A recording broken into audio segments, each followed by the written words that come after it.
Hey guys, we are back again with another Dragonheir video, and in this video we'll be going over another Vortex comp, and this time it's finally time for Necrosis. I think the only one that would be left would be, I think I've done Radiance, Poison, I've done Lightning, I've done Wild, and I think the only one would be left after this is going to be Frost, which is also going to be challenging, but we'll see how we get to do that.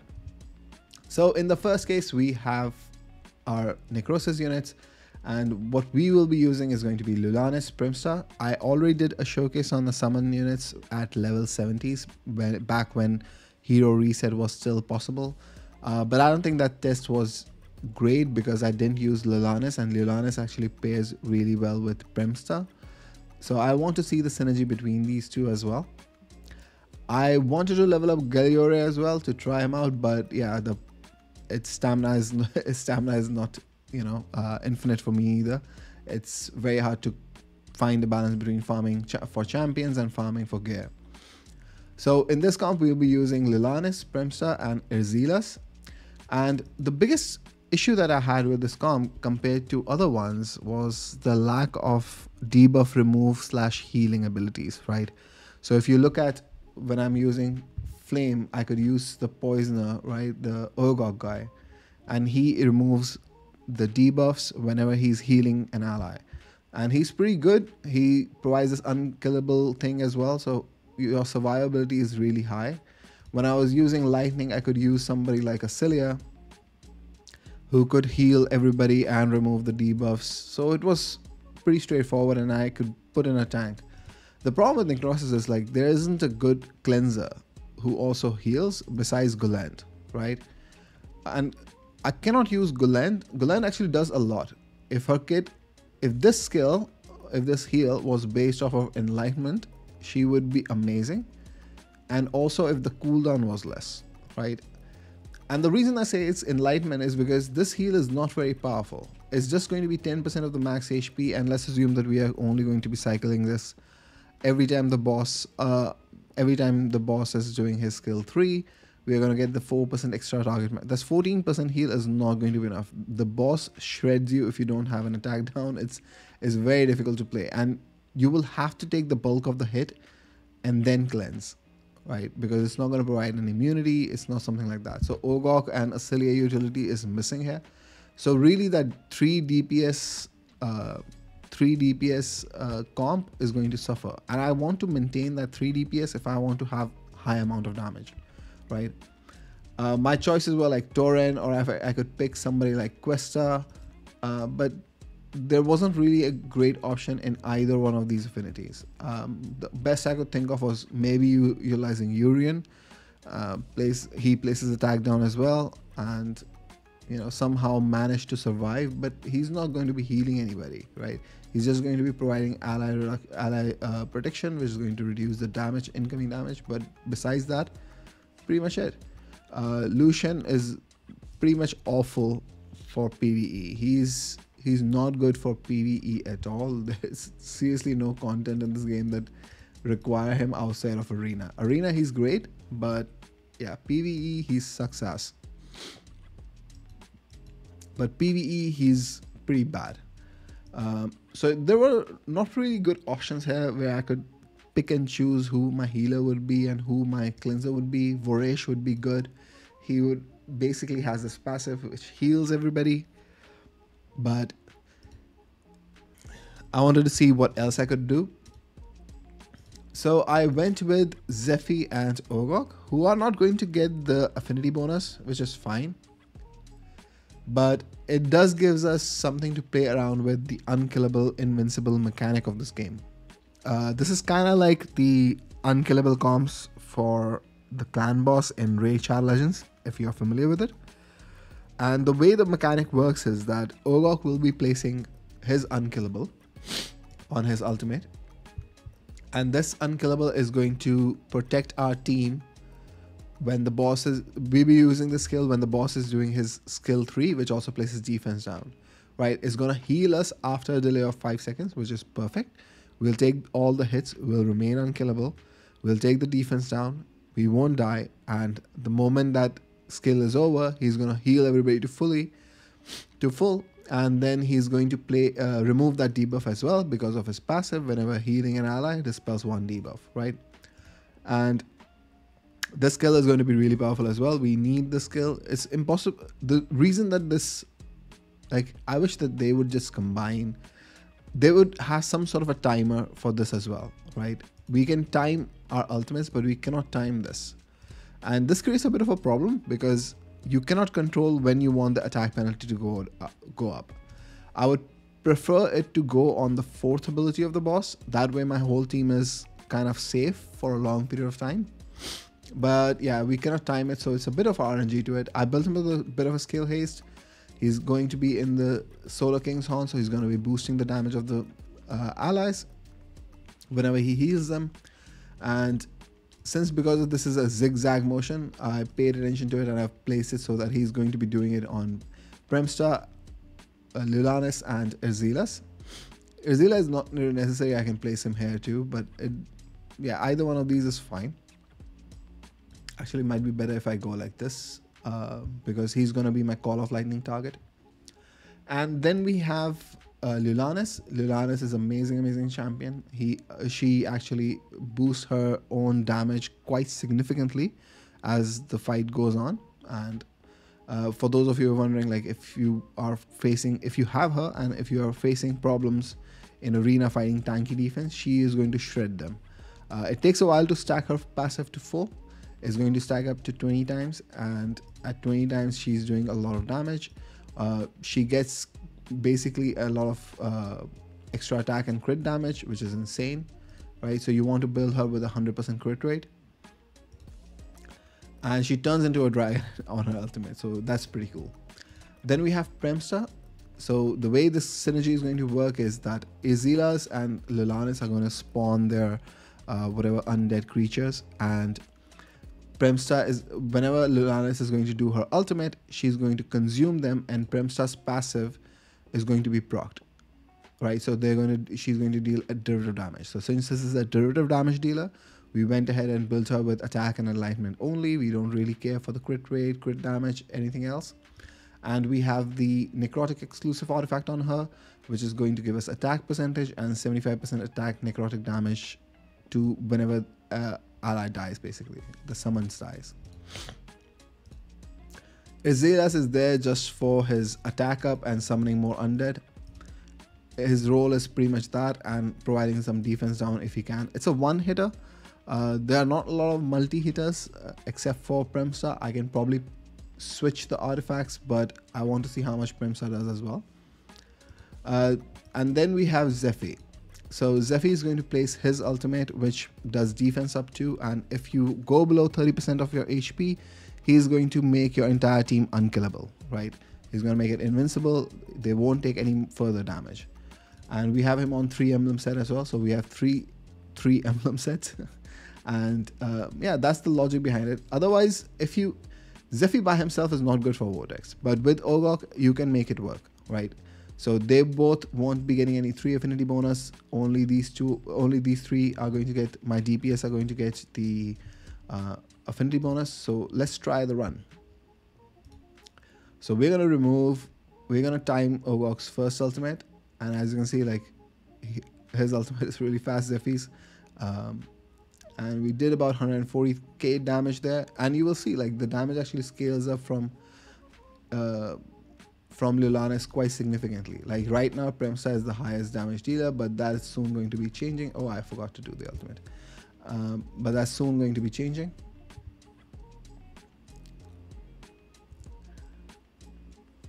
And that's what we want. We want the first skill of the boss and to be invincible. And on the... Let me actually do this so his skill is timed properly. Okay, now it's going to be timed properly in the next round. And we're going to put a Dispel debuff. As these units die, Premstar is going to get bonus, and we hit the boss for 980,000, right? So this is the only skill that is not dependent upon derivative damage to do this much. And it's a full AoE, so you can really nuke somebody really hard very early in the game. So Lulanus is probably one of the best damage dealer, but the only problem is like it takes a while to build her stacks. So we did 810,000 there with no defense down, of course. And this is the challenging part because Lulanus is getting her ultimate recharge quickly because of max inspiration. Her last inspiration allows her to get, I forgot the number, but there's a 50% chance to get 15 or 20% ultimate energy boost whenever she does her battle skill. So we did 1 million damage right there. So it's pretty cool to see those numbers. And yeah, let's see how the run goes. I'll see you guys at the end.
So there you guys go. We did about 62 million. I think the max that I reached with this comp was about 70 million.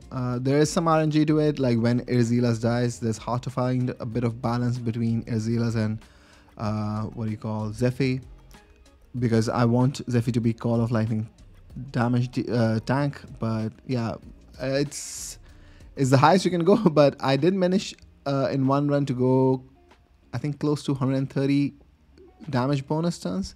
So yeah, it definitely has potential. There's some min-maxing to do here, but I just want to do a showcase. I don't think this is going to be a very relevant team for end level, but it does definitely has potential. And the best thing you can take away from this is that if you buy any luck, have an Ogok or Zephy, you can put them in and go really high turns. You don't need high levels of inspirations on them or anything like that by themselves, since we are putting them on a 20.4 cycle. You don't really need any kind of huge amount of skill haste. It's relatively easier to build.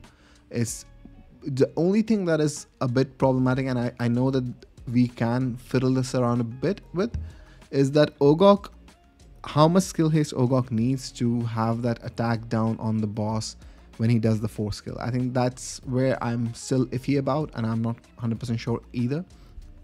If you have the answer to that, let me know in the comments below.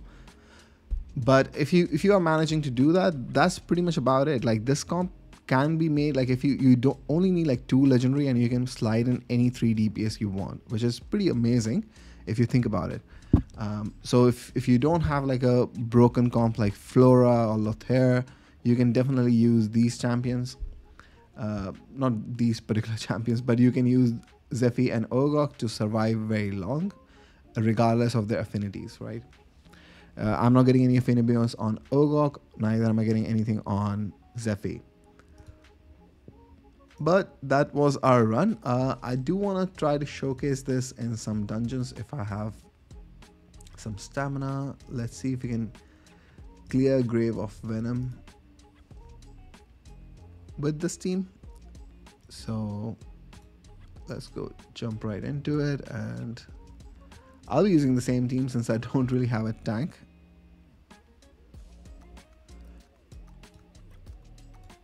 I have one tank built, I think, for summons somewhere.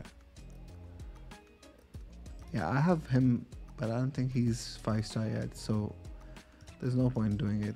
We can just go with these, and let's see how they do. We can place her here. We can place our poisoner here. Actually, let her be here, and we can probably slide in Zephy here. Let Zephy take the damage. Alright, let's see how this does. We have unkillable and all those things, so it shouldn't be a problem for us. There you go.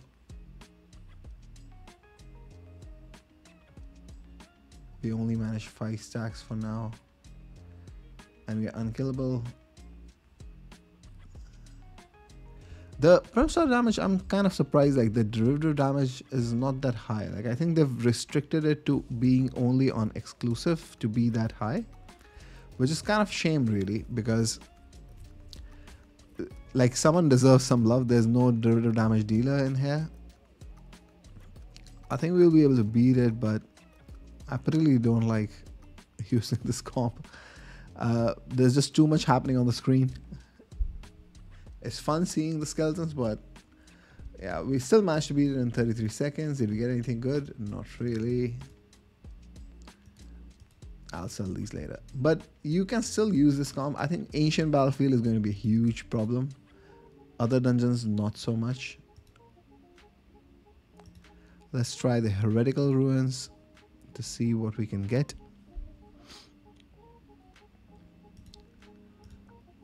But yeah, this comp is... yeah, it's tricky to use this comp in particular. Like, I'm not a great fan of this comp since it's not very... it's okay. I think it lacks a bit of oomph. Like, the damage really, like Liliana's damage really needs to scale up, and it takes a while to scale up.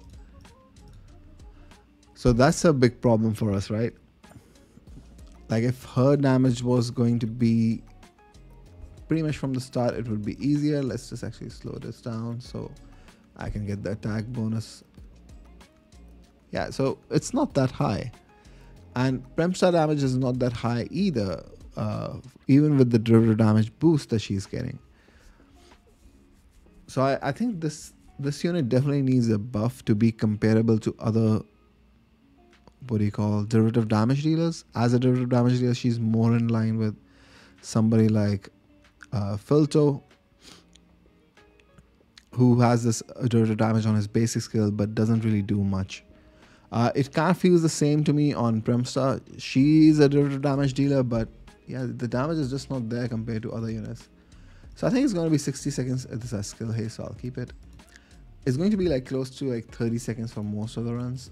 Let me see if I can try to beat this one. This is going to be tricky, but I think we can include, I have 2 of these left.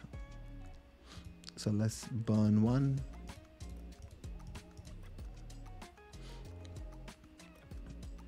And see if we can. I think I can still use Vinyara for this one instead of Zephy. So where is Vinyara? He can be the stun target as well. So there's really no tank in this comp. But let's see what we can do.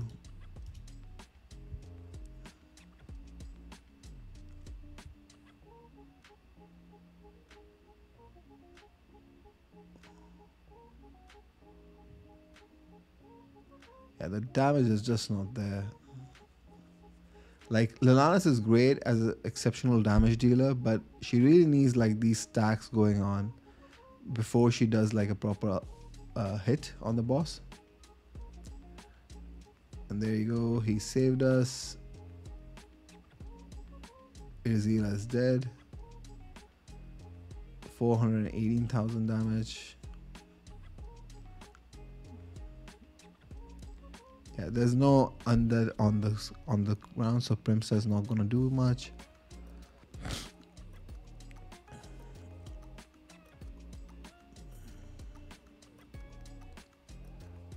Yeah, we did a 579,000 hit, but even then, like it's not enough. This is the part that actually like is bad, right? Like she's doing like 3,000 damage, which is pretty bad. And Lilianis is the only big damage dealer here. We did manage to beat it with Vinyara, but yeah, it's a 1 minute long time. And 63% of the damage is coming from one unit. 24%, I mean, for those of you who don't have exclusive or any other champions in the game, like, yeah, this may seem a lot, like she did 1 million compared to somebody like Lilianis. But when you compare derivative damage dealers, even Vikenia does more damage than her. And I have like Irzila and Lilianis who should synergize really well with her. And you can see that she does decent chunk of the damage, but it's not as powerful as other derivative damage dealers. But yeah, thanks for watching, guys. I'll see you guys next time. Until then, take care.